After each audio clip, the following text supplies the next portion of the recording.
Kaya, pag tinanggal mo yung 0, 5 plus 7 equals 12. Pagka dinivide by 2 mo, dalawang 6, 6 times 6, 36. Sakto sa birthday ko, joke lang. Biro lang. Biro lang mga kapatid. Pero gusto ko lang patiin kayo ng aming Reformation Day sa atin. At tayo ay napagpala ng gawa ng Panginoon sa pamamagitan ng buhay ni Martin Luther at other Puritans, kaya tayo ay inabot ng mensahe ng ating Panginoon. So, ang ating passage ngayong umaga ay sa John chapter 14, verse 18 to 24. Actually, ito ay part 2 ng ating preaching.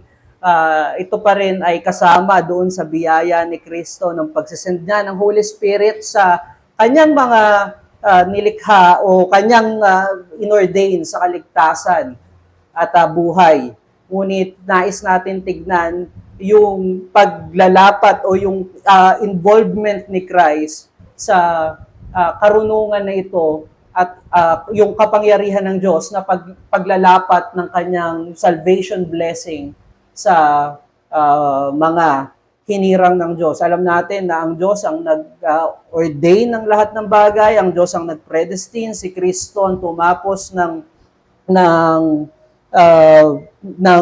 salvation para sa atin at life sa pamamagitan ng cross at ng resurrection, at yung pag-apply naman ng mga biyaya ng kaligtasan na pinagtagumpayan ni Kristo ay sa banal na Espiritu. Ngunit hindi natin tinatanggal na lahat ng bagay na iyon sa pag-ordain, sa pagpe-predestine, sa pagtapos sa gawa ng kaligtasan at gayon din sa paglalapat nito, ang triune God ay magkakasama na kumikilos sa mga bagay na ito. Kaya naman, kailangan nating tignan yung mga bagay na ibinigay ng Diyos sa pamamagitan ng grasya kay Kristo sa paglalapat ng mga salvation blessing na ito. So basahin natin yung ating passage sa umagang ito sa John chapter 14 verse 18 to 28 o 24, sorry.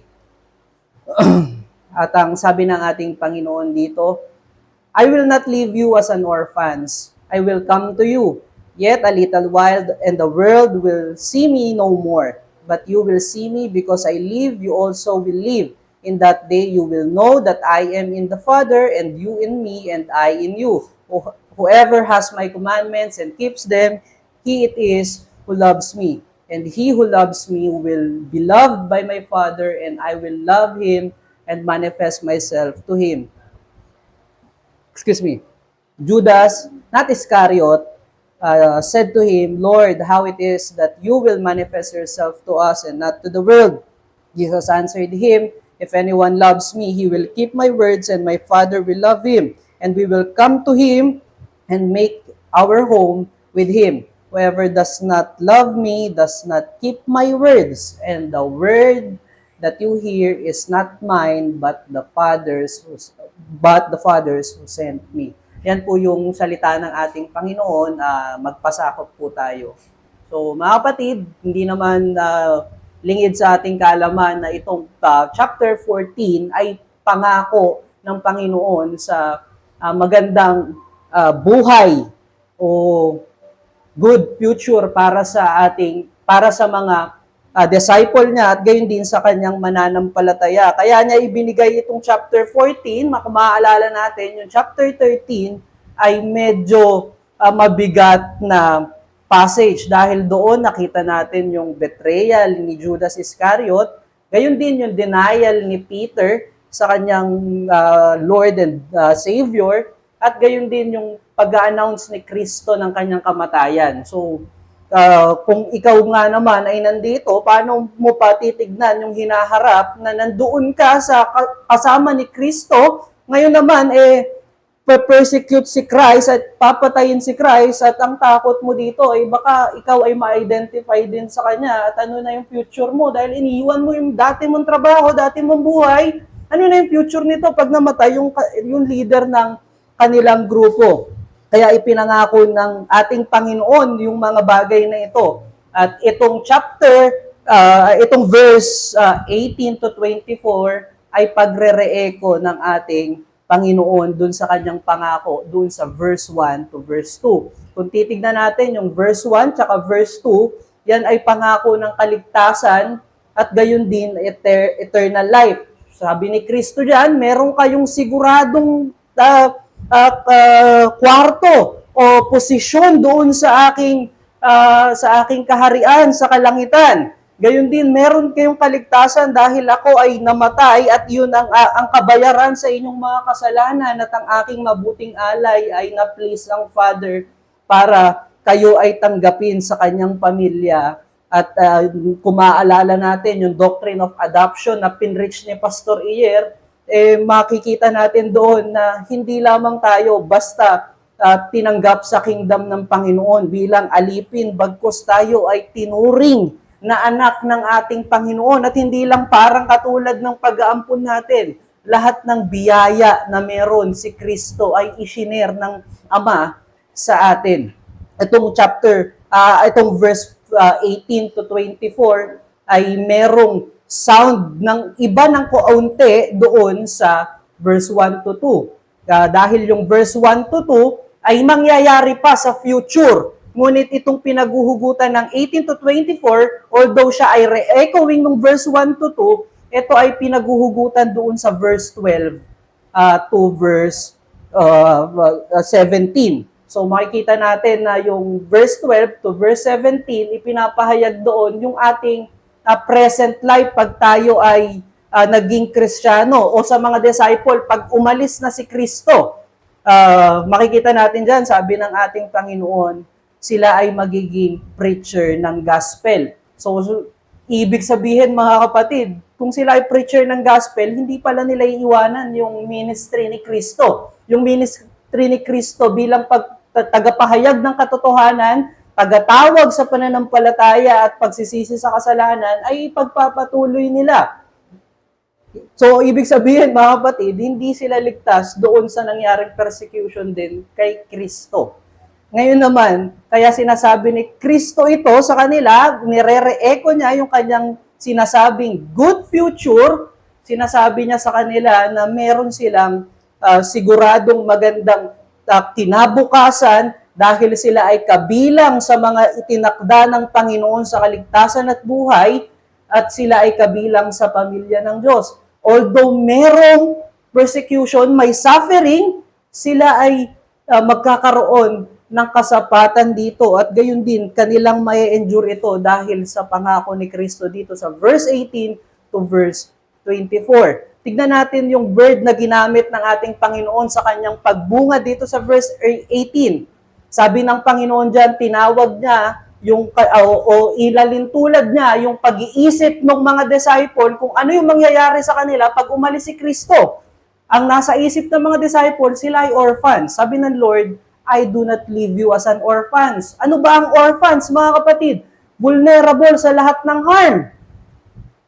Na-deny ng love at presence ng isang tao na kanilang pinagdedependehan. Naramdaman nila yung mga bagay na ito dahil alam nila at aware sila dun sa benefit ng presence ni Kristo nung si Kristo ay nandito pa sa mundo. Ngayon na sinasabi ni Kristo na aalis na siya, mamamatay siya at babalik siya sa kalangitan, naiisip nila na madedenay na sa kanila yung presence, yung love ni Kristo, yung protection ni Kristo. At yun yung kanilang kinakatakutan. Naalala ba natin kung ilang beses pinansin ng mga Hudyo yung mga disciple ni Kristo? Bakit kumakain yung inyong master kasama ng mga tax collector? Bakit yung mga alagad mo ay kumakain ng trigo sa Sabat? Anong ginawa ni Kristo? Pinrotektahan sila. At gayon din pagka naliligaw yung kanilang kaisipan sa katotohanan, kinokorek sila ng Panginoon at dinadirect sila sa katotohanan ng Diyos. Doon na ipapakita yung pag-ibig ng Diyos at katotohanan ng Diyos sa kanila. So ito yung takot nila ngayon. Paano na kami? Wala kaming katulad ng knowledge ni Kristo patungkol sa katotohanan ng Diyos. Although alam nila at sigurado sila na si Kristo ay anak ng Diyos at tagapagligtas, meron silang takot na hindi nila maipahayag ito ng buo at tunay ng naaayon doon sa salita ni Kristo. Sa kanilang kaisipan, hindi sila safe din sa attack ng mundo, especially ng mga Hudyo. Sino ang may lakas ng loob na banggain yung established na religion ng Diyos that time? Yung Judaism may established na before pa silang nabuhay. At ang katotohanan nito, sila rin ay nag-a-adhere doon sa mga turo ng mga Sanhedrin o ng mga Hudyo, yung opposer ni Christ. Paano nila babanggain to na merong kapangyarihan kung sinasabi ni Christ sa kanila na itong mga Hudyo na ito ang magdadala sa kanya sa kamatayan? Ang nasa isip nila kung malaking organisasyon yung babanggain namin at yung master nga namin ay mamamatay, paano kami mag-i-endure sa iniiwan mo sa aming ministeryo? Kaya naman sinabi sa kanila ng ating Panginoon, I will not leave you as an orphan. At ang sabi niya diyan ay, ako ay magpapahayag sa inyo pag ako ay muling nabuhay. Natalakay na natin to sa last preaching na itong verse 18 to verse 20 ay particularly speaks about His resurrection. Yung third day na siya ay muling nabuhay, siya ay magpapakita sa kanila sa upper room. Again, hindi ito speaks about doon sa eschatological sense sa glory na ipapakita si Kristo dahil si Kristo ay makikita rin ng mga unbeliever. At hindi ito doon sa Pentecost dahil doon sa Pentecost already na silang naniniwala na si Kristo ay anak ng Diyos at tagapagligtas. So ito, dito sa verse 18 to verse 20, it speaks about His glorified state nung siya ay nag-resurrect at nagpakita sa kanila. So sinabi ni Kristo sa kanila na siya ay mag-resurrect at ako ay magpapakita sa inyo. At yung karunungan na ipinakita ni Kristo doon o yung karunungan ng Diyos na ipinakita sa kanila doon, na-confirm nila na si Kristo nga ay anak ng Diyos. Ang mga pangako ng Diyos patungkol sa kaligtasan ay tunay na merong muling pagkabuhay sa kaligtasan na kay Kristo.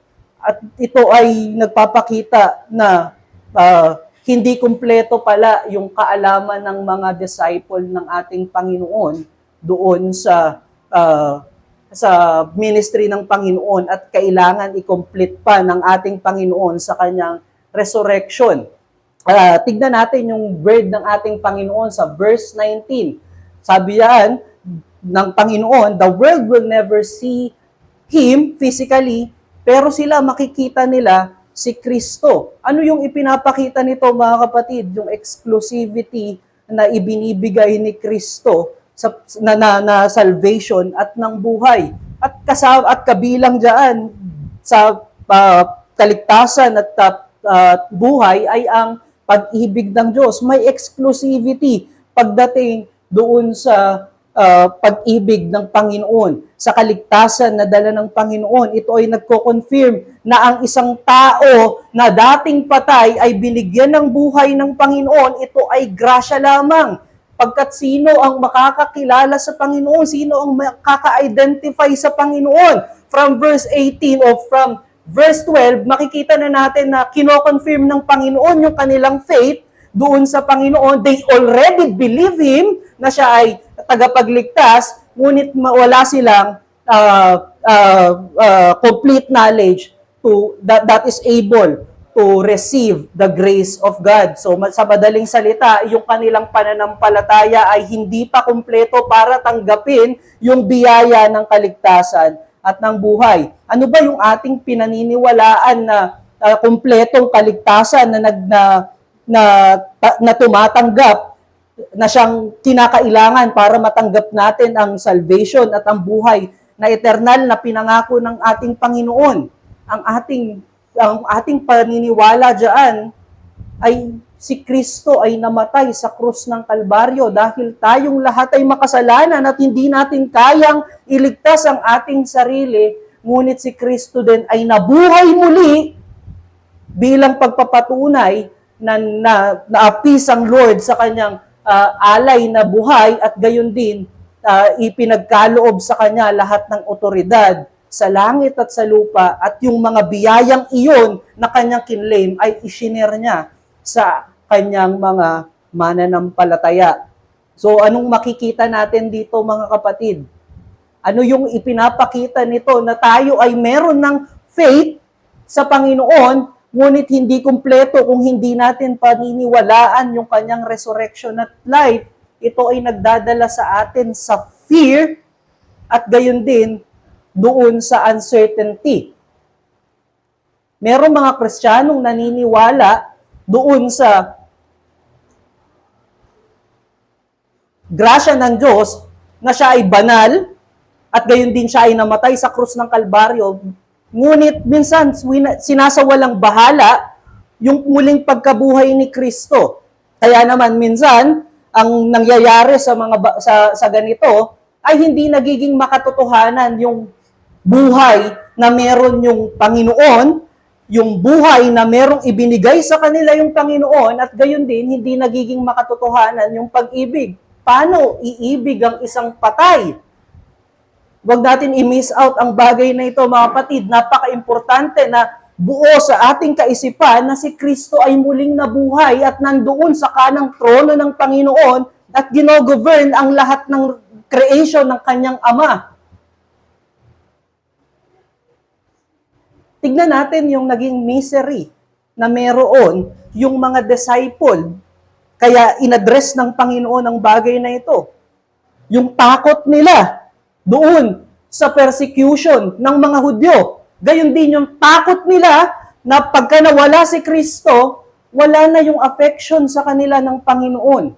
Wala na yung intimacy ng Panginoon sa kanila. Kaya nga, di ba, nung nasira yung templo sa Jerusalem, yung mga Christian Jews ay nalungkot at ito ay nagdala kay Apostle John na isulat ito, na hindi nyo kinakailangan yung templo doon sa Israel. Kayo ay templo ng Diyos, kayo ay pinagkamatayan at nilinis na ni Kristo at nagre-reside sa inyo ang buong triune God, hindi lamang ang banal na Espiritu. At hindi simple ang theology ni Apostle John. Marahil makikita natin ng paratian dito yung regeneration, makikita natin dito yung theology ng Christ alone, faith alone. Ngunit ipinapakita dito, mga kapatid, din sa ating passage, yung pagiging isa natin sa Panginoon, at hindi ito natatapos dahil lamang hindi natin nakikita physically ang ating Panginoon. Minsan takot na tayong pag-usapan pagka ang bagay na patungkol sa muling pagkabuhay ni Kristo ang pinag-uusapan dahil para sa atin, without evidence, ang hirap patunayan ang bagay na iyon. Ang masasagot natin dyan, mga kapatid, patunayan nyo munang merong body doon sa tomb. Kung mahirap para sa atin na patunayan na empty yung tomb, mahirap din para sa kanila patunayan na may laman yung tomb. At yung katotohanan, mga kapatid, na ikaw ay nagsisisi sa iyong kasalanan, na ikaw ay may takot na sa Diyos ngayon, lagpas doon sa nature mo dati, before, ikaw ay meron ng bagong buhay, bunga ng gospel preach, nung ikaw ay nakaupo sa isang upuan ng simbahan. Tinawag ka ng Diyos sa pamamagitan ng gospel. Binuksan ng Diyos yung iyong puso. Binigyan ka ng buhay sa pamamagitan ng banal na Espiritu. At ang ginamit ng Diyos doon ay yung revelation ni Kristo, which is yung gospel. So masasabi ba natin na patay ang Diyos? Wala yung fellowship ng Diyos sa atin? Tunay na buhay ang Diyos hanggat na ipipreach yung gospel niya. And even hindi na maipreach yung gospel niya, tunay na buhay ang Diyos. And I doubt na mangyayari na hindi maipipreach ang kanyang gospel. Pagka nangyari iyon, glorification na, mga kapatid. So ang pinupunto natin dito, mga kapatid, hindi nawawala yung fellowship ng ating Panginoon dahil lamang wala yung kanyang physical na katawan sa atin. At knowing na ang Diyos ay muling nabuhay at merong buhay na ibinigay sa atin, ibig sabihin mga kapatid, kung ikaw ay may buhay at may buhay ang iyong Diyos na sinasamba, may fellowship ka sa Kanya. Ngunit ang kadalasan nangyayari ay kinakalimutan natin yung katotohanan na ito. At minsan din, ang nangyayari, kinakalimutan natin yung importansya ng fellowship na ito kay Kristo. At yan yung ating pag-uusapan sa umagang ito. Para sa ating unang message, mga kapatid, the fellowship of Christians to Jesus Christ is through the gospel.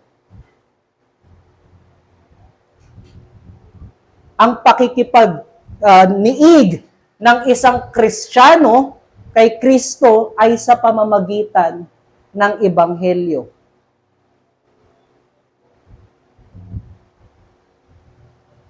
Balikan natin yung sinabi natin kanina, na yung pag-ibig ni Kristo o yung karunungan na ibinigay ni Kristo patungkol sa katotohanan niya ay hindi pa kumpleto sa kaisipan ng kanyang mga disciple. Sila ay convinced dun sa mga miracle ni Christ. Sila ay convinced dun sa teaching ni Christ na si Kristo ay hindi lang basta isang tagapangaral katulad ng mga Hudyo. Siya ay more than a prophet pa nga nila, tignan. Si Peter ay may confession na siya ay Lord. Ayon sa persuasion ng banal na espiritu sa kanya. Ngunit yung karunungan na ito, kapag hindi nabubuo o hindi nabubuo sa ating kaisipan o sa kaisipan ng tao, tayo ay mahuhulog doon sa takot. Ang number one na kalaban nito ay fear of persecution. Tignan natin yung takot nila. Ayokong kaharapin iyan. Ayokong kaharapin yung mga Hudyo. Tignan mo nga si Peter na nagsasabing, mangyayari munang dakip ka nila kung sila ay dadaan sa ibabaw ng aking bangkay. Pero ano nangyari nung nakita niya na totoo pala na si Kristo ay papunta doon sa path of death? Of yung path ng cross. Nanliit si Pedro. At hindi lamang si Pedro, lahat sila ay nagsitakbuhan at umalis sa kanyang piling. Nag-isa ang Diyos doon sa kanyang kamatayan sa krus ng Kalbaryo. Bakit? Hindi pa kumpleto yung kanilang karunungan sa Diyos. Yes, marahil sinasabi nila na may buhay kay Kristo, pero hindi nila alam o hindi pa naiko-communicate ng Panginoon kung paano niya ibibigay ang bagay na ito o paano nila matatanggap ang bagay na ito. At napatunayan ng Panginoon yan sa kanyang kamatayan sa krus ng Kalbaryo at sa kanyang muling pagkabuhay. At ito yung importanteng malaman natin na wag nating i-miss out, wag nating tignan lamang yung kamatayan ni Kristo. Bagkus yakapin din natin yung muling pagkabuhay ni Kristo. Ano yung sinasabi ni Apostle Paul doon sa 1 Corinthians chapter 15 verse 3 to 11? Ang dalawang great importance yung sa kanyang doktrina na itinuturo na nagdadala sa kaligtasan at buhay ay yung kamatayan at muling pagkabuhay ni Kristo. In fact, binigyan din niya yung muling pagkabuhay ni Kristo. At sa dulo nung verse 3 to verse 11, ipinakita niya na iyong katotohanan ng kamatayan at muling pagkabuhay ni Kristo ang nagdadala ng apoy sa puso at buhay ng isang Kristiyano para patuloy na maglingkod kahit sa gitna ng suffering at trial sa buhay. Pwede rin natin ma-relate yan, mga kapatid, sa mga kapanahunan natin ng mga churches ngayon. Madaming nagke-claim na sila ay mga Kristiyano, maraming nagke-claim na sila ay iglesia ng Diyos. Ngunit ano yung kanilang mensahe? Pananampalataya sa gawa ni Kristo, ngunit kabilang ngunit kabilang yung kanilang gawa. At yung mensahe na ito ay mababaw, mga kapatid. Sobrang babaw na ito na nag-i-improvise ang mga church para lang manatili ang isang miyembro. Para lang manatili sa kanilang church yung isang miyembro. Dahil hindi natin kayang ipanatilihin ng isang tao kung hindi siya sigurado. Naalala ko yung isang pagkakataon sa aking buhay na bumili ako ng cellphone dahil ako ay bata pa. High school ako noon. Sinasabi ng Muslim na nagtitinda sa akin, original na N-series daw ng Nokia yun. So, sa mga nakaabot ng N-series, para sa mga hindi nakaabot ng N-series, siya yung parang iPhone ngayon na ano dati. So dahil sa aking hindi pagkaalam doon sa mga bagay na iyon, binili ko siya. At nung binili ko siya, nakita ko na hindi siya talaga yung N-series o hindi ako sigurado na hindi siya N-series, pero marami siyang bagay na nagpapakita na parang malayo doon sa N-series. Pero dahil hindi ako sigurado, hindi ko pinakinabangan yung cellphone at hindi ko na siya ginamit, hindi ako na natili doon sa cellphone na yon at nag-ipon ulit ako ng bagong pambili na talagang na talagang magagamit na cellphone. So, ibig sabihin, mga kapatid, yung ugali ng tao at yung kaisipan ng tao ay hindi pwede mong panatilihin sa isang bagay na alam niyang may mali o hindi totoo yung sinasabi. Kaya nga, kung maaalala nyo, mga kapatid, marami tayong nasamahan na gatherings para lang tayo ay panatilihing busy. And even other church offers kagad yung office sa isang bagong miyembro. Nag-o-offer kagad ng isang katungkulan para lamang manatili siya doon. Pero anong binubungan nito? Gulo lang sa loob ng church dahil obligasyon lamang yung ino-offer nila. Ngunit hindi ang buhay talaga at kaalaman o karunungan sa tunay na Diyos at tagapagligtas. Ngunit kung titignan natin, kapag kabuo yung ating karunungan patungkol sa Diyos, na ang Diyos ay tagapagligtas at gayon din nagbibigay ng buhay, may karapatan na magbigay ng buhay, tayo ay nagkakaroon ng kalakasan. Ito ay nag-aapoy sa ating mga puso para sumunod sa katotohanan ng Diyos. Again, look at Apostle Paul. Look at Apostle Peter. Katulad nung sinabi ni Pastor Ier kanina sa Acts chapter 2 and Acts chapter 4. Si Pedro na duwag at tinalikuran si Kristo ay nag-preach sa harapan ng umaresto at nagpako kay Kristo sa krus ng Kalbaryo. Hindi lamang sa iilan na Jews, ngunit ang sabi sa Acts chapter 4, yung buong council ng Sanhedrin ay nandoon. Bakit merong ganitong puso si Peter na after ng resurrection ni Christ? Dahil buo sa kanyang kaisipan na si Kristo ay tagapagligtas at Diyos, Panginoon na kayang magbigay ng biyaya ng Diyos na buhay na walang hanggan. Pagka hindi tayo sigurado doon sa ating buhay sa mga susunod, marami tayong i-improve sa atin.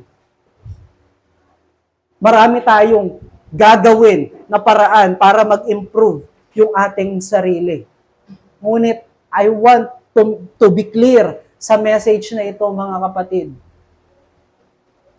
Hindi ko sinasabi na yung katotohanan ng Panginoon ay sa sarili nating kalakasan at kakayanan na maunawaan. Tignan natin yung sinabi ng ating Panginoon sa verse 18, I will come to you. First, dumating si Kristo sa kanyang incarnation upang i-reveal yung katotohanan ng Panginoon na siya ay banal. Gayon din na ang Diyos ay merong dalang kaligtasan tunay ang kanyang pangako na kaligtasan sa kamatayan niya sa krus ng Kalbaryo, at gayon din yung pinagkakaloob niyang kaligtasang ito ay ibinibigay niya sa atin sa pamamagitan ng kanyang resurrection. So makikita natin mga kapatid, yung revelation ng buong katotohanan ng Panginoon ay sa pamamagitan ng gawa ni Kristo. Doon sa verse 18, sabi ni Kristo sa kanila, I will come to you. Ako ay pupunta sa inyo. Ako ang mismo magre-reveal sa inyo. Dahil meron nga silang perception na sila ay magiging orphans, alam na nila na yung kaalaman nila ay kakarampot lamang at hindi kumpleto. Ang sabi ng Panginoon sa kanila, I will come to you and reveal my glory to you.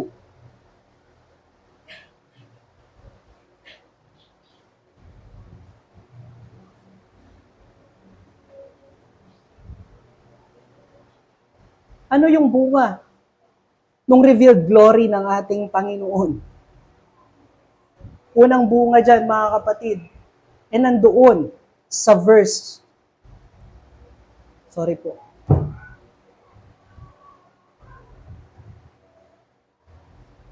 Ay nandoon sa verse 19. Makikita natin yung tunay na imahe ng Diyos. Siya ay punong-puno ng glory. Siya ay may buhay. At siya ay nagbibigay ng buhay. Yun yung bunga nito. At ang epekto nito sa bawat nakakaalam at na kinilos nito, they will know that I am in the Father and you in me and I in you.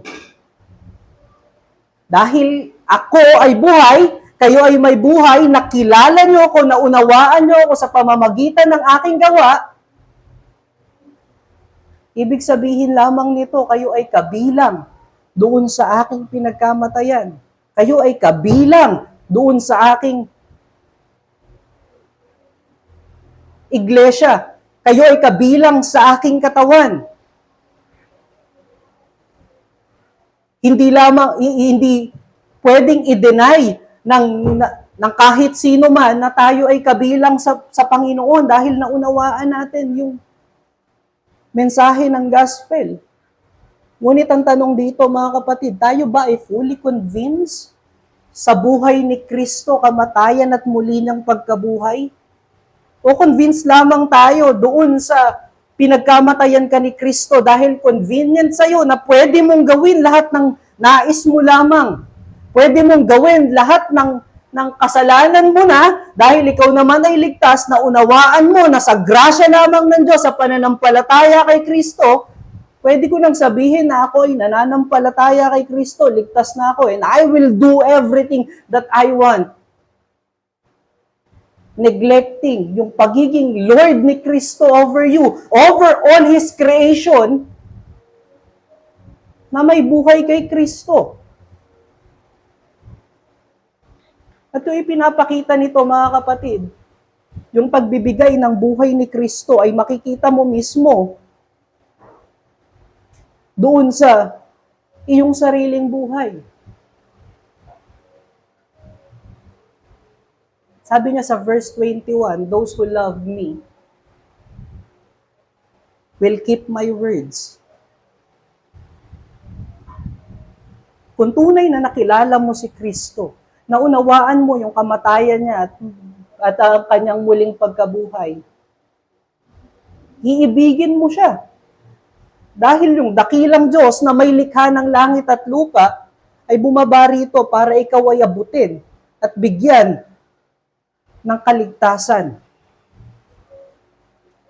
Iibigin mo yung kanyang ways na pananampalataya sa grasya sa pananampalataya kay Kristo. Pagsisisihan mo yung mga kasalanan, kaya siya ay kinailangang ipako sa krus ng Kalbaryo. Ngayon, may pagsisisi ba sa iyong puso?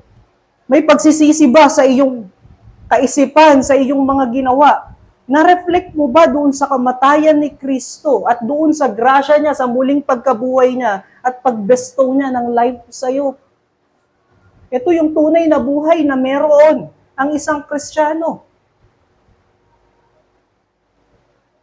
Ito yung kinommunicate ni Kristo sa kanyang mga nilikha, sa kanyang mga pinagkamatayan, na meron kayong buhay. Anong pwede nating makita dito, mga kapatid? Na yung eternal life ay hindi natin i-enjoy lamang doon sa pagbabalik ni Kristo. Even now, pwede na natin siyang i-enjoy. Marahil sasabihin natin, anong pag-enjoy dito? Ang hirap nang kumawala sa kasalanan. Ang hirap nga nandoon ka sa gitna ng mundo at sinasabi nila na mali yung paniniwala mo. Hindi nagme-make sense yung katotohanan ni Kristo dahil naghihirap pa rin ako. Ang katotohanan dyan, mga kapatid, na ikaw ay merong puso, natakot sa kasalanan, pagrespeto sa kabanalan ng Diyos. Ang katotohanan dyan, na even, na pwede ka nang mag-compromise, hindi mo pa kinompromise, o nag-compromise ka, ngunit may sakit sa iyong puso. Ang katotohanan dyan, meron ka ng bagong buhay. Balikan natin yung Ephesians chapter 2, verse 1-3. Ano yung natural man? Ikaw ay makasalanan. Wala kang konsensya pagka ikaw ay nakakagawa ng kasalanan. Bali, wala lang sa'yo. Ngayon ba may kirot sa atin ang gumawa ng kasalanan? Ngayon ba may kirot sa atin na hindi natin marinig yung preaching ng gospel? Ngayon ba ay may delight ka na na marinig ng patuloy yung gospel?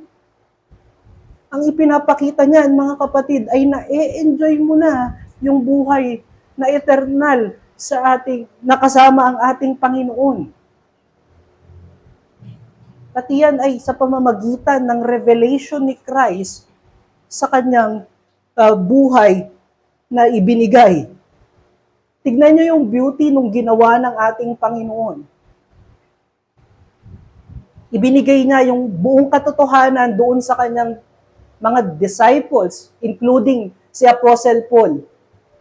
Dahil marahil, sasabihin natin, di naman tayo kabilang dyan Di naman natin nakita si Christ in glory Pero tignan natin yung puso ng gospel na ito sa John chapter 20, verse 30-31. It is written so that you may believe that Christ is the Son of God, and by believing, you may have salvation. At hindi makaget over si Apostle dyan dito sa katotohanan na ito, mga kapatid. Inilagay pa niya ito sa epistle niya doon sa Ephesians, sa 1 John chapter 1 verse 1-4, yung binasa natin kanina hanggang verse 10.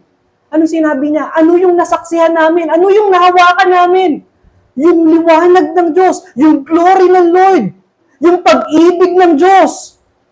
At ito ay binabahagi namin sa inyo upang kayo rin ay magkaroon ng fellowship with God. So, ibig sabihin, mga kapatid, nung tayo ay nanampalataya kay Kristo, nagsisi sa ating mga kasalanan, tayo ay may fellowship na sa ating Panginoon. At balikan natin kung saan natin nakuha yung bagay na iyon. It is through the revelation of the gospel.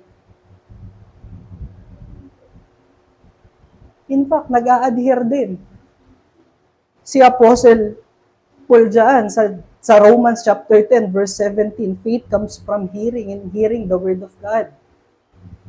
Hindi lamang si Apostle dyan. And even yung sa Hebrews 1, verse 1 to verse 2, binasa natin kanina, Romans chapter 1, verse 16-17, I am not ashamed of the gospel, for it is the power of God unto salvation, na baguhin ng isang tao at bigyan ng Panginoon ng buhay. The gospel is the power of God unto salvation, at yung gospel is yung revelation ni Christ sa atin. Ano yung pinapakita dito, mga kapatid? The knowledge of the truth grows by the fellowship of the Lord to His people through the gospel. Ang problema natin, mga kapatid, iniiwan natin ng mabilis yung gospel. Sinasabi natin na basic lang yung gospel. Napakadali namang unawain ng gospel. Napakadali namang intindihin ng gospel. Wala na bang iba? Paano nagmamatter ang gospel sa atin? Yan ang magiging ating attitude pagka minaliit natin yung gospel na ipinapahayag ni Kristo patungkol sa kanyang kamatayan at muling pagkabuhay. Dadahalin tayo doon sa ating makasariling ways. Dahil minamaliit natin yung gospel, pagka nandun na tayo sa mabibigat na sitwasyon, bibitawan natin yung gospel. Hindi importante, hindi relevant doon sa aking nararamdaman. Ito yung bunga ng pagmamaliit doon sa karunungan na ibinibigay ng Diyos. Yes, napakadaling intindihin. Actually, isang theologian na nagsabi na yung gospel ay parang maikukumpara mo sa elepante na kayang malunod sa napakalawak na dagat at napakababaw na intindihin na parang kayang lumangoy ng isang sanggol. Malalim siya, ngunit napakadaling intindihin. Ngunit huwag tayong magkaroon ng palalong puso na hindi na ito relevant sa atin sa ngayon. Relevant sa atin. Kailangan na maging kumpleto yung ating karunungan sa katotohanan ng Diyos. Hindi lamang natin iiwanan basta. Paano natin nakikita yung resurrection ni Christ doon sa ating buhay na nagiging relevant? Siya ay Lord. Siya ay bestower ng righteousness. Siya ay bestower ng life.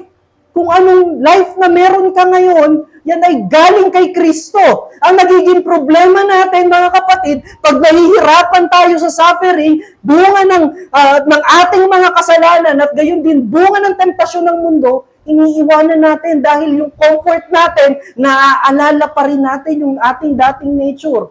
Mas madali yung ating dating nature.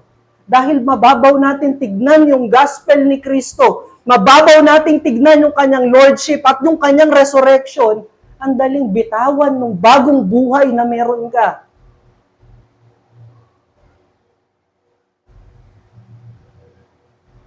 At even reform ay hindi ligtas dito, mga kapatid. Kahit tayong mga reform ay hindi ligtas dito. Saan ang hulog kadalasan ng mga reform? Pips, kung tawagin. Sa ganda ng phrase na pwedeng bitawan. Sa pagkakabisa ng mga magandang linya na sinabi sa pulpito without reflecting those jewels in their lives. Hindi sinabi yan ng preacher at hindi ibinigay ng Panginoon yan para kabisaduhin mo lang. It is given to us to meditate, to ponder, and to reflect our lives. Sinasabi natin na napakababaw, napakadaling intindihin ng gospel, ngunit napakalalim para sa isang elepante na languyin ito. Totoo yun, mga kapatid. Paano ka magsasawa sa yaman ng gospel kung tunay mong natagpuan si Kristo? Paano ka magsasawa kung patuloy kang binubusog ni Kristo sa kanyang karunungan? Paano ka magsasawa kung patuloy kang binibiyayaan ni Kristo ng buhay sa pamamagitan ng gospel? Yung sinabi ni Christ, "Now I will come to you," ay tunay sa atin. Tignan mo yung materials mo sa bahay, kung gaano karami. Kung gaano karami yung libro mo. Kung gaano karami yung mga podcast na pwede mong panoorin at pakinggan. Kung gaano kaluwag yung fellowship ng church. At kung gaano kayaman yung biyaya ng Diyos na patuloy na ipipreach sa kanyang tapat na iglesia. Ang gospel every Sunday, every Lord's Day.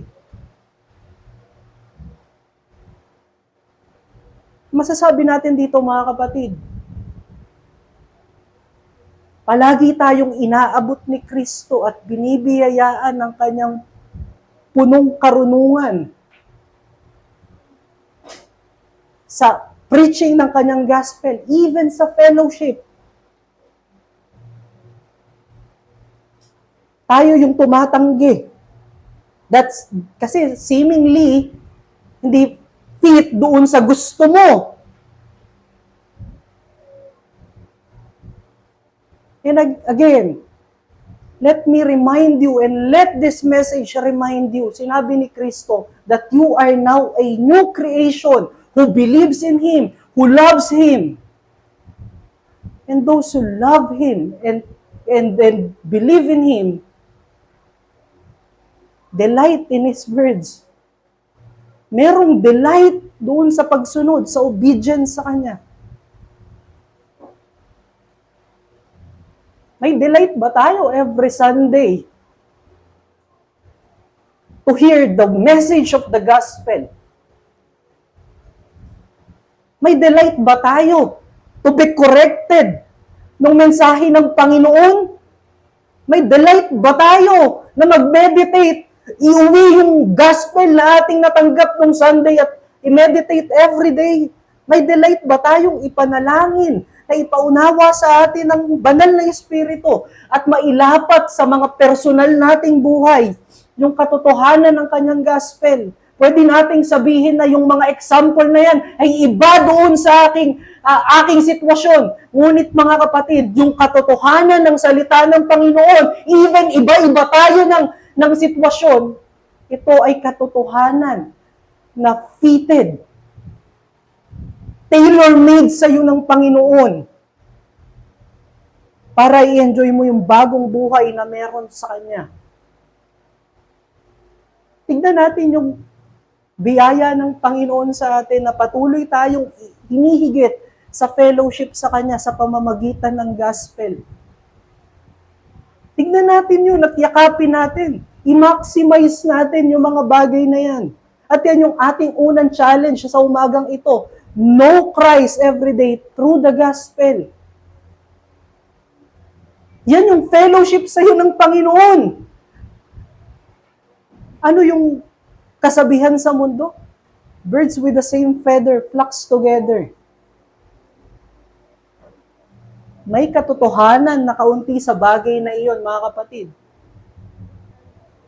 Dahil kung anong uri ka, doon ka na nade-delight.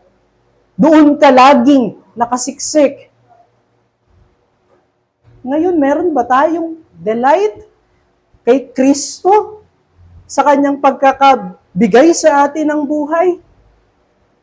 Kung may delight tayo sa Kanya, we are excited na makapaniig siya sa pamamagitan ng gospel every day.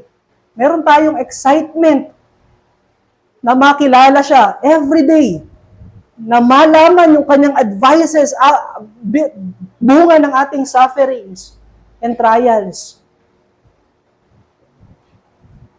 At mangyayari yun, mga kapatid, kung i-maximize natin yung mga every opportunity na ibinibigay ng Panginoon o means of grace ng Panginoon sa atin na makilala siya. At iyon ay sa pamamagitan lamang ng kanyang ebanghelyo.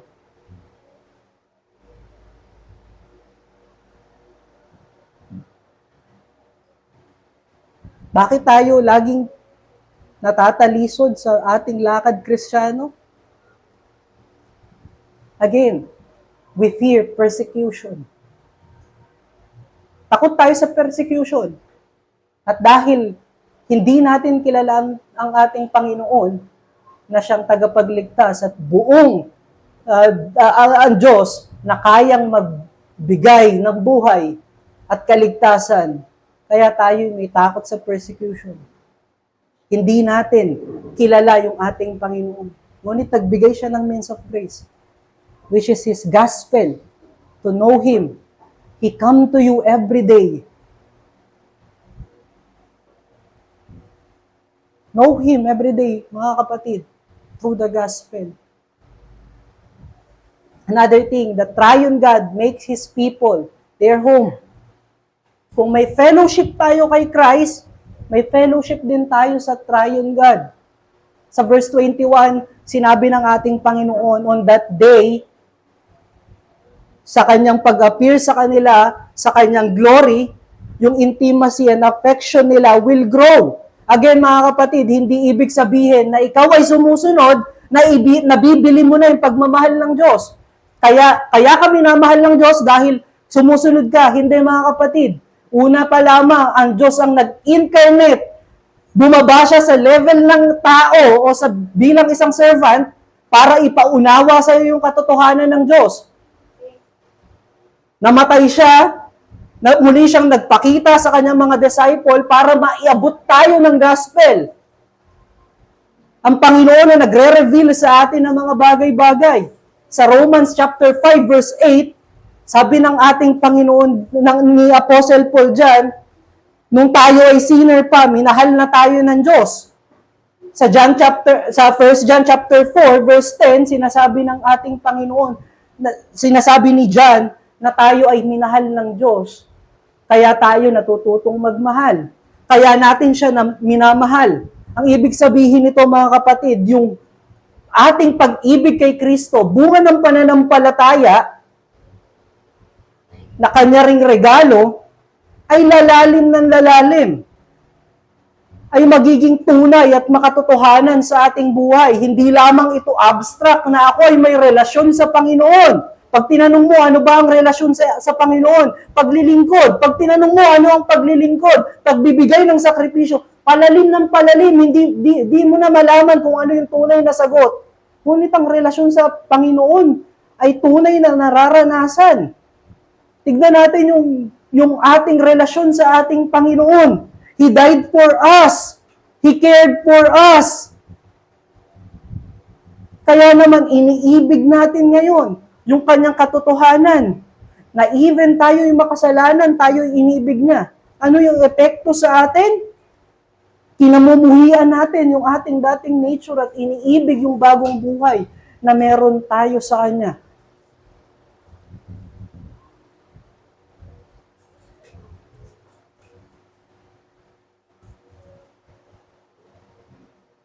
Sabi sa 1 Corinthians chapter 6 verse 19, tayo ay templo ng ating Panginoon o ng banal na Espiritu. Nagre-reside na sa atin ang banal na Espiritu. At gayon din doon sa John chapter 4, sinabi ng ating Panginoon sa babaeng Samaritano na darating ang araw na hindi na sa kabundukan na ito at doon sa Jerusalem sasamba ang tao, bagkus sa Espiritu sila sasamba at katotohanan. Ano yung ibig sabihin ng Panginoon sa bagay na iyon? Matatagpuan natin yan doon sa salita ni Apostle Paul na yung indwelling ng Panginoon o yung temple ng Panginoon is not made by the hands of man, but by the hands of God, by the works of God, by the work of Jesus Christ. Ano yung work ni Jesus Christ? Yung salvation at yung buhay natin. He cleansed us so that God can reside in us. At mas magiging makatotohanan yan dun sa Galatians chapter 2 verse 20. I am not the one who lives in me, but Christ. Kung nabubuhay sa iyo si Kristo, may takot ka na sa kasalanan. Kung nabubuhay sa iyo si Kristo, yung mga gawa mo ay patungo dun sa kabanalan ng Diyos. Kung si Kristo yung nabubuhay sa iyo, meron ka na ngayong pagmamahal sa kanyang mga inibig at gayon din sa mga nasa kadiliman pa at walang pananampalataya. At dahil si Kristo, ang banal na Espiritu ay nagre-reside o indwelling sa atin, ganun din yung kanyang Ama. Makikita natin doon sa verse 23 na sinabi ng ating Panginoon, kapag lumalago yung pag-ibig natin sa Kanya, yung ating intimacy and affection, nagiging mas makatotohanan na yung indwelling ng Triune God sa atin. Kaya nga sinabi niya sa Matthew chapter 5, di ba? Tayo ay city on a hill that cannot be hidden. Nagliliwanag ka. Hindi ka pa nagsasalita, nakikita na yung kabanalan ni Kristo sa iyo. Nakikita na yung grasya ng Diyos sa iyo.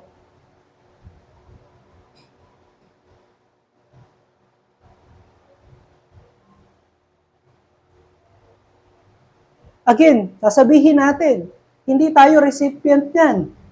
Akala ko ba recipient yan yung mga disciples lamang? Yes, immediate recipient nito ay mga disciples. Pero sinagot ng ating Panginoon yan sa pag-question ni Judas. Sabi ng ating Panginoon, meron na silang pananampalataya kay Kristo at lahat ng may pananampalataya kay Kristo ay recipient ng grace na ito. Recipient ng indwelling ng triune God. Dahil ikaw ay naniwala, nagsisi sa iyong kasalanan, ang triune God ay indwelling sa iyo. Hindi lamang doon sa mga disciple niya at hindi lang kay Paul.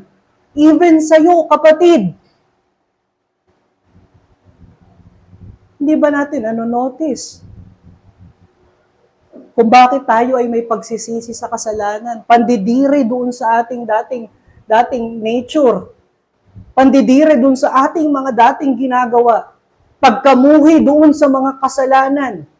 Bakit tayo ay nagsisikhay, even mahirap yung ating buhay sa sa mundo at nagsisikhay sa pananampalataya kay Kristo? Ito ay dahil kino-communicate ng triune God yung kanilang kalooban sa atin. Mas magiging malinaw yan doon sa Philippians chapter 2, verse 12 to 13. Na kahit absent ang Diyos, kahit absent si Apostle Paul, kahit absent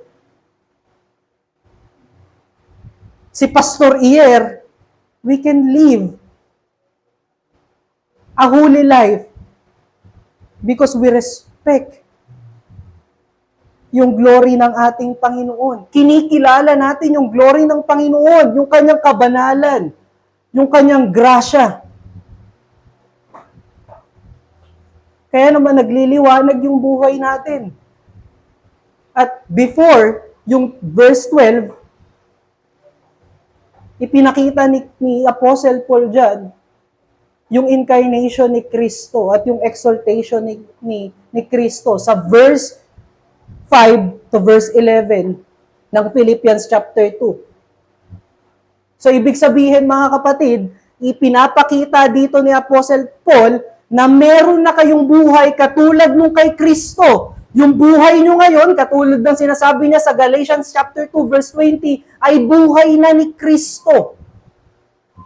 Kaya ka merong buhay ngayon na katulad ng kay Kristo dahil ibinigay niya sa iyo yan. At dahil kaya mo nagagawa na patuloy yan, nag-i-indwell sa iyo ang triune God.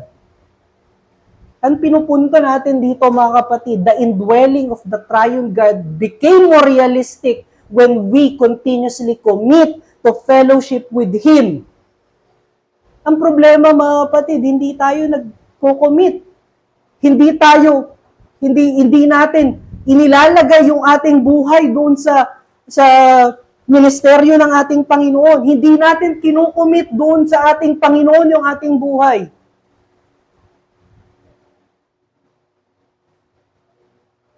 Hinahayaan lang natin yung ating mga kasalanan na patuloy pa rin nating gawin dahil nga ang naintindihan lang natin, siya yung tagapagligtas.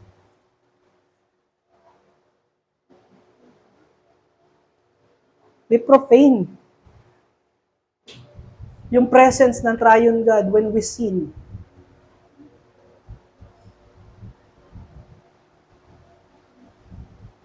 We mock His presence when we sin.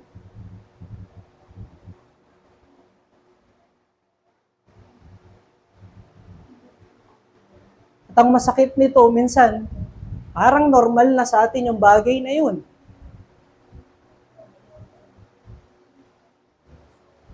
Kung kanina, ang problema natin doon kanina, sa una nating punto ay fear of persecution. Yung fear naman natin dito mga kapatid, fear of uncertainty. Minsan nakala natin hindi totoo yung indwelling ng triune God sa atin. Nagrereklamo tayo, hindi naman totoo na nag-i-indwell sa akin yung triune God? Bakit ganun pa rin ako? Bakit nagagawa ko pa rin yung kasalanan ko? Bakit hindi ako katulad nila na ang dami nilang alam sa theology? Bakit hindi ako katulad nila na may excitement sa fellowship? Kapatid, kung ikaw ay nag-desire na maging katulad ng mga tinitignan mo, yun ay isa ng mabuting bagay na gawa ng triune God, ng banal na Trinidad, nabigyan ka ng pagnanais na mas maipakita at maisapamuhay yung buhay na ibinigay niya. Pero ang problema, ang bunga ng uncertainty sa atin, lalayo na lang tayo sa church.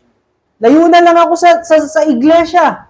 Lalayo na lang ako sa aking mga kapatid.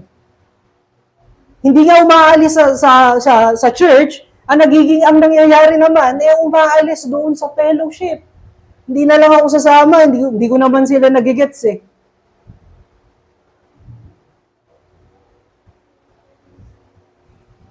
Kung maalala natin yung lecture natin about evangelism, kailangan tayo ng bawat isa sa fellowship. At kailangan mo yung iyong kapatid para sa fellowship. Saan mag-uumpisa yung conviction mo kung hindi mo nakikita yung same na nag-struggle, nakatulad mo sa kasalanan? Saan mag-uumpisa yung iyong pagsisisi sa kasalanan kung hindi mo nakikita na meron ding mga indwelling sin yung mga kapatid mo at sila ay nagsisisi rito? Mga kapatid, yung desire na sinasabi natin kanina ay magandang biyaya na ng Lord na ibigay sa'yo. At yung desire din na yun na dapat mag-ignite sa'yo na i-commit mo yung buhay mo sa buhay ng iglesia ng Panginoon. Tignan mo yung ating church. Tignan mo yung iyong church. Kailangan ka ng iyong church. Maraming kailangan gawin. At hindi lamang dito sa loob ng church. Bagkus, doon sa labas, kung saan marami pang hindi nananampalataya at kinakailangan ng liwanag ni Kristo. Kaya hindi mo nararanasan, kasi nga pagka may discomfort na sa buhay mo, o buhay natin, tinatakbuhan na natin at iniiwanan na natin. Mas nagiging intimate yung relationship natin with God when we walk with Him, even doon sa mahirap na sitwasyon ng ating buhay. Tignan natin yung buhay ng isang mag-asawa. Naalala ko, noong nakaraan ay nag-celebrate si mama at si tatay ng kanilang 39th anniversary. Naasar namin sila na magfo-40 years na yung kanilang kasal at nauwi kami doon sa kwentuhan, yung mga hirap ng buhay before. At dumating si mama doon sa word na sa dami ng kanilang pinagdaanan, sa dami ng kanilang pinagsamahan ni tatay, hindi niya ma-imagine na mawawala si tatay. Kaya mas gusto niya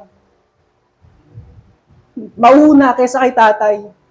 So makikita natin doon mga kapatid, na doon sa paghihirap, paglalakad mo sa paghihirap kasama si Kristo, mas nagiging intimate at realistic yung relationship natin sa ating Panginoon. Yung fellowship natin sa Panginoon.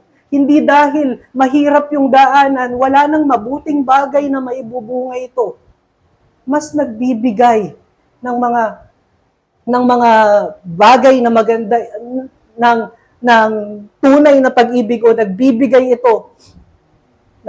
ito ng katas, ng tunay na pag-ibig, higit doon sa mga comfort ng iyong flesh. Huwag natin sukuan yung ating simbahan. Huwag nating sukuan yung ating mga kapatid. Huwag nating isuko yung ating pananampalataya. Kung meron tayong mahirap na pinagdadaanan, lagi nating tandaan, may pag-ibig sa kanyang pagtutuwid. Yung mga mahirap na dinadaanan natin yan, mga kapatid, yan ay pagtutuwid sa atin ng Panginoon.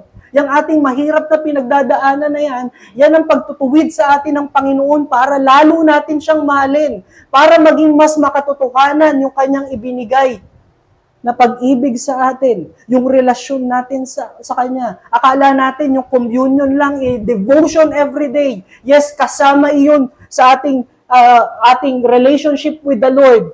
Pero mas nagiging makatotohanan ito kapag tayo ay lumalakad sa katotohanan ng Diyos in every step of our life.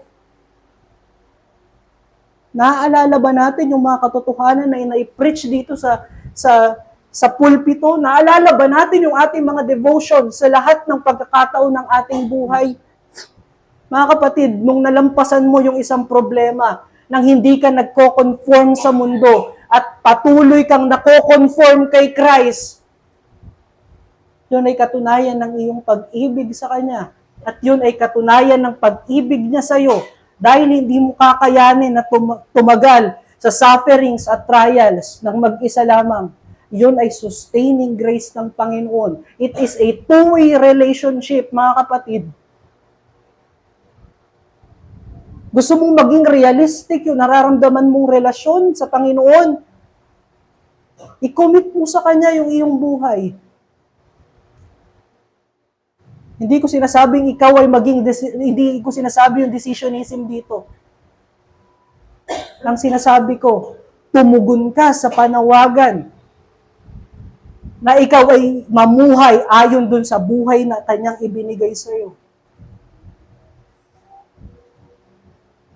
Ituon natin yung mata natin dun sa Psalm chapter 1, kung saan ipinapakita doon na yung isang puno na itinanim ng Diyos sa tabi ng sapa ay nagkakaroon ng delight doon sa kanyang sa stream o doon sa Diyos na patuloy na nagsusupply sa kanya ng sustansya. Pwede nating isipin na hindi lamang magandang bagay ang naidudulot ng pagiging nakatanim sa stream. May mga bagyo, may mga paghihirap. Ngunit yung kanyang ugat ay nakatanim at sinusuplayan ng kanyang Panginoon. Sila ay magkasama hand in hand sa pamumuhay. Now, pwede nating isipin, hindi ba ito pamumuhay o pag-enjoy ng eternal life dito sa mundo? Pwede nating balikan yung sinabi ni Kristo doon sa verse 6 ng chapter 14. He is the way, the truth, and the life. Alam nyo mga kapatid, yung ibig sabihin nun, si Kristo ang daan sa katotohanan, which is yung ating unang point. Si Kristo ang daanan sa buhay. Pagkakilala natin yung Panginoon natin at sinusundan natin yung kanyang mga hakbangin, that is the way of life. At kung titignan natin yung truth and the life, yun yung pinaka-substance ng ating pananampalataya sa Panginoon, o elements ng ating pananampalataya sa Panginoon, which is the knowledge, the conviction, and trust. Because Christ lived as a servant, died as a servant, resurrected as glorious God, bestower of life and salvation. Nalaman natin yun sa gospel. We are convicted by the message of the gospel through the power of the Holy Spirit. And intended ng Lord na marinig mo yan. And we trust in God as we walk as Christian. We conform our life in the truth of Jesus Christ. Sa ating conclusion, mga kapatid, yung katotohanan ng Panginoon ay huwag natin na-neglect. Yung katotohanan ng gospel ay lagi nating i-meditate. Yun ay maglilid sa atin sa intimate communion sa ating Panginoon. At yun ay grasya ng ating Panginoon sa pamamagitan ni Kristo para i-communicate sa atin ng Holy Spirit yung buhay na meron tayo upang kahit mahirap ang buhay, kahit hindi masaya para sa ating flesh, we are able to be sustained by His grace. Maximize yung means of grace ng ating Panginoon. Ano mapapansin natin sa bagay na yan? Yun ay lahat kasama ang triune God, pero makikita natin na ito ay gawa ni Kristo doon sa pagkakapunto ni Apostle John.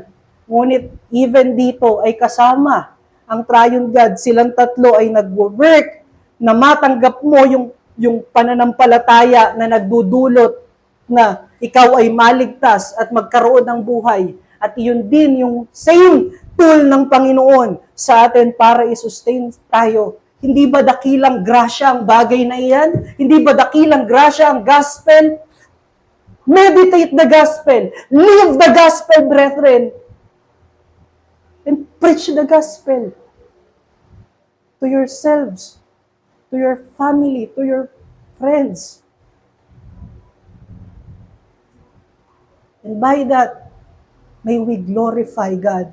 Let us pray. Panginoon, naming Ama, maraming salamat sa umagang ito na ibinigay mo sa amin upang